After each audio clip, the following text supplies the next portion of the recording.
I'd like to introduce you to the Trustworthy Selling model. Trustworthy Selling is an approach to the marketplace and the sales process that engages prospects and clients on their terms. It's not only a mindset, but it's also a methodology, one that's designed to reduce relationship tension and make deeper connections with potential clients. The language you use in the process will make the difference between a successful close and another delay in taking action. The process is the unique value proposition that you bring to the table for consumers.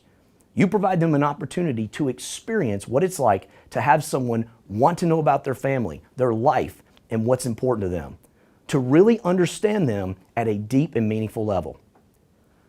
The left axis of the model represents the amount of effort involved in each stage of the Trustworthy Selling process. As you will see, the most effort and hard work is involved on the front end and decreases as you proceed through the sales process. The axis across the bottom represents the amount of time that elapses during the sales process. For some people, this could be 1 week. For others, it could be 2 months or more. You'll also notice the amount of relationship tension is highest at the beginning of the process when we meet potential clients for the first time. This is also the stage at which trust between you and the prospect is the lowest. Now, this is understandable because it's the first time you've met and you haven't had an opportunity to expand the relationship. As you proceed through the Trustworthy Selling process, you'll see that relationship tension continues to decrease and trust should continue to evolve and increase with each encounter. But remember, this can only happen if you apply the skills and language you'll be learning during each step of the process. As we take a closer look at the steps in the process, you'll see business development as the first phase. This is the phase where you're looking to be introduced to others on a favorable basis. This phase has traditionally been called prospecting in the industry. As you'll see in our module on business development, this phase involves much more than just prospecting. There's a strong emphasis on referred leads and networking as a means to expanding your circle of influence. It's a mindset and strategy that requires contemporary, tactical execution. It also requires using language that truly resonates with consumers and creates the trust needed to forge deeper relationships. Business development requires the most amount of effort in the sales process. It's one of the primary reasons so many producers typically fail in the business: lack of quantity and quality of favorable introductions. The most successful people in our business are not necessarily the best salespeople, they are the best at getting favorable introductions. The next phase of the Trustworthy Selling process is engagement. Many sales training programs exclude this step and move right into collaborative discovery, or what's been traditionally referred to as fact-finding in our business. Our approach is different. We feel mastering the rules of engagement is just as critical as any other phase in the Trustworthy Selling process. This is where you're able to break consumers' preoccupation and get their attention by using language that will compel them to stop and pay attention. It's the phase in the process where you build rapport and includes both telephone and face-to-face engagement.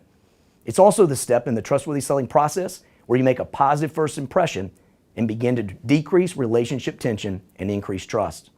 This leads us to the next phase in the process, collaborative discovery. The sale is truly made in the collaborative discovery process, and this is where a meaningful relationship is established. Through spot-on, intelligent questions and trustworthy listening, you're able to identify the things that are most important in someone's life. You're able to get them off of the treadmill of life and help them to spend some time thinking about what their true desires are personally, professionally, and financially. To get past the superficial conversations and understand what makes this person tick at a deep and meaningful level. This leads us to the next phase in the process, gaining commitment. If you follow the Trustworthy Selling approach to collaborative discovery, then gaining commitment should just become the next natural step in the sales process. It shouldn't feel like you're closing at all. It's the stage where you present your solutions using language that simplifies and expedites the decision-making process. You're implementing solutions based on what the potential client told you was important to them, not what's important to you. The culmination of gaining commitment is where relationship tension should be the lowest and trust should be the highest. It's not closing a sale, but gaining a client by opening a relationship.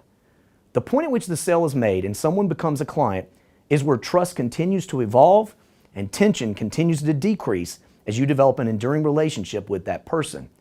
This is where you continue to nurture and deepen the relationship on an ongoing basis.